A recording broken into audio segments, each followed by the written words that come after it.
Hello everybody. Today I want to show you what it takes to shoot my aerial fine art photographs. We are in Istanbul at the Black Sea coast on a hot summer day among some beachgoers and some cow dunks and some friends of mine who are flying with me. Landing.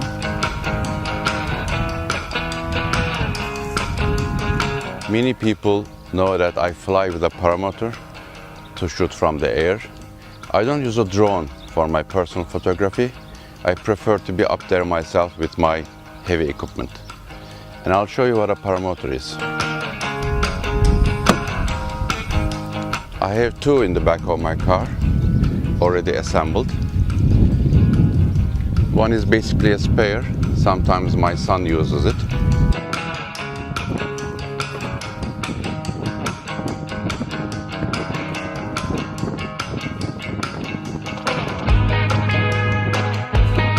So this is basically what a paramotor is. It has a two-stroke engine. This one is 80 cc gas engine. A propeller, wooden or polyester or carbon fiber. A protective cage to protect our arms and keeping lines from getting snagged into the propeller. A harness, carabiners to hang the glider, and a gas throttle with a stop button. This one has a reserve parachute in case of a serious emergency. When we are high enough, we can throw it and it opens automatically. The other unit is a glider or a wing.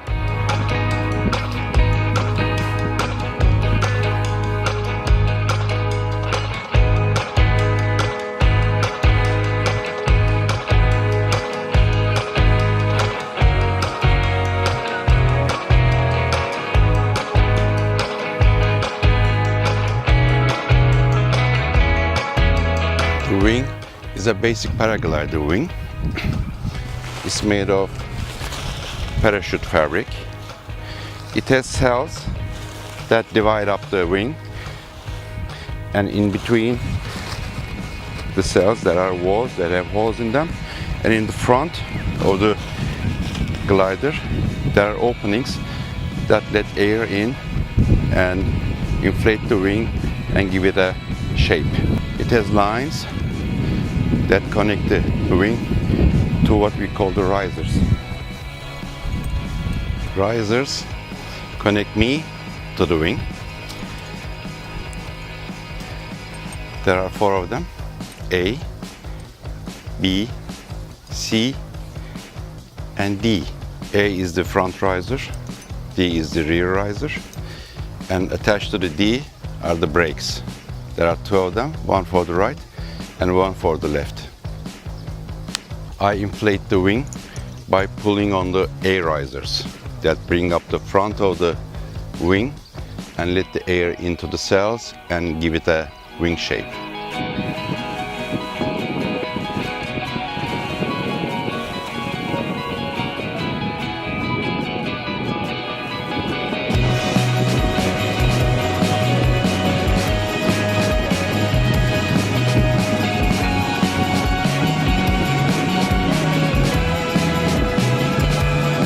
Now it's time to prepare the gas and oil mixture.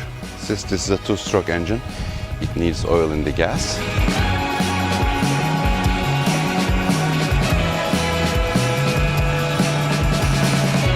Oil.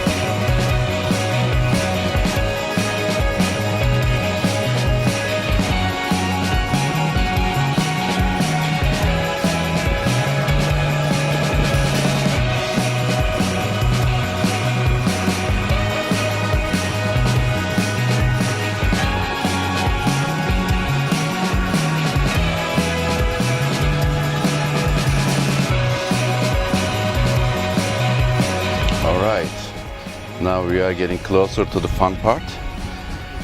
I'm going to start the engine. I need to see if it starts easily before I put it on, and heat the engine just a little bit.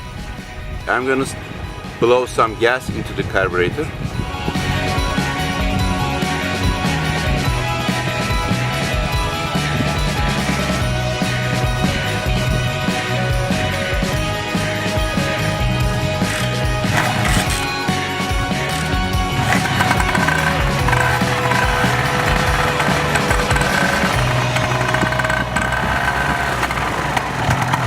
Now it's time to prepare my camera and lenses. I shoot with a 50 megapixel camera. I take my 70 to 200 millimeter telephoto lens. Try this with a drone. And my 17 to 40 millimeter wide angle lens. The wide angle goes to the front of my chest harness. Camera goes in here. I tie it with a strap in case I drop it.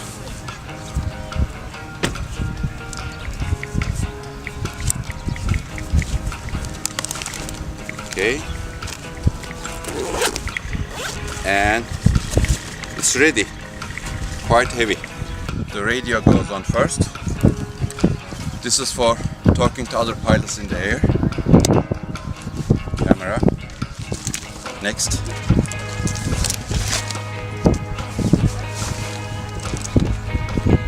Alright. And then the helmet for protection, obviously. And the earpieces, ear mufflers have speakers in them to hear what's been said on the radio.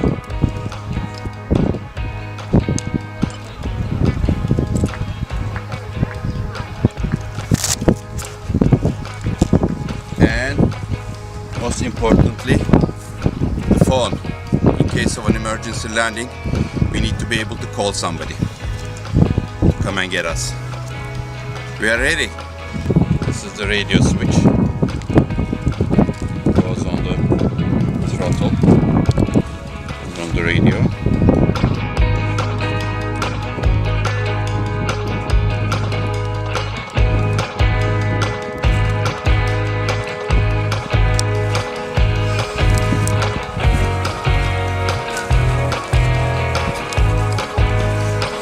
The most important part are the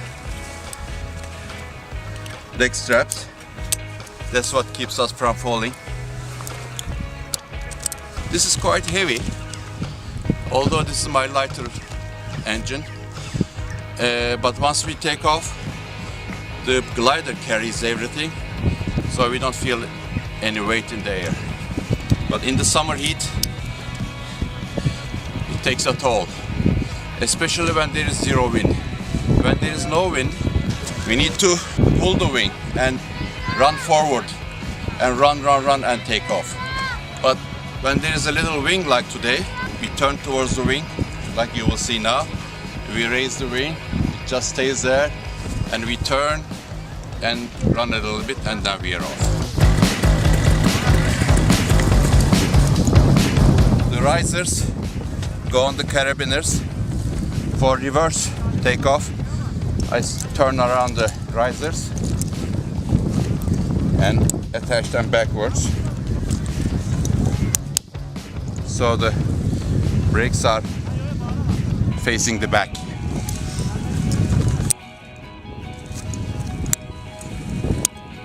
Okay, then the gloves come on, and then I take the throttle in my hand and start the engine. I take the left brake in my left hand, right brake in my right hand, hold the air riser, and I'm ready to take off.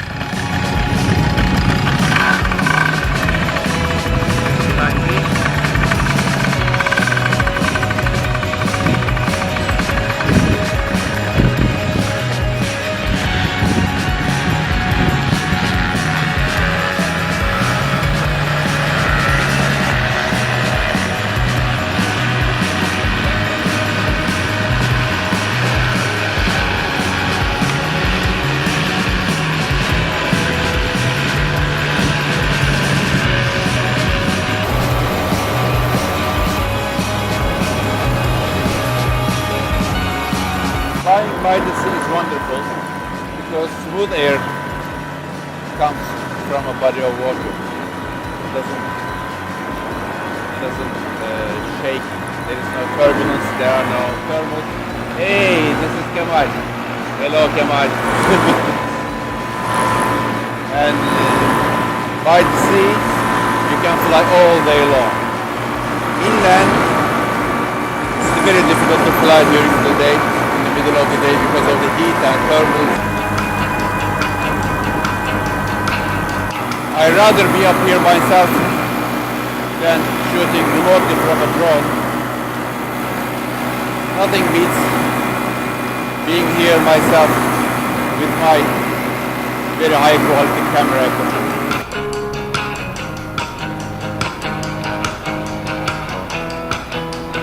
Besides, with a full tank of gas, I can stay up anywhere between 3 and 5 hours.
Basically it. I've been doing this paramotoring since year 2003. I had hundreds and hundreds and hundreds of flights. So if you want to try it, make sure you get proper training. Without training, it's dangerous. It looks easy, but there are so many fine points, like learning about the weather, the turbulence, emergency situations, what to do in emergency situations. We've seen people die actually without proper training. So get training and go for it. Bye.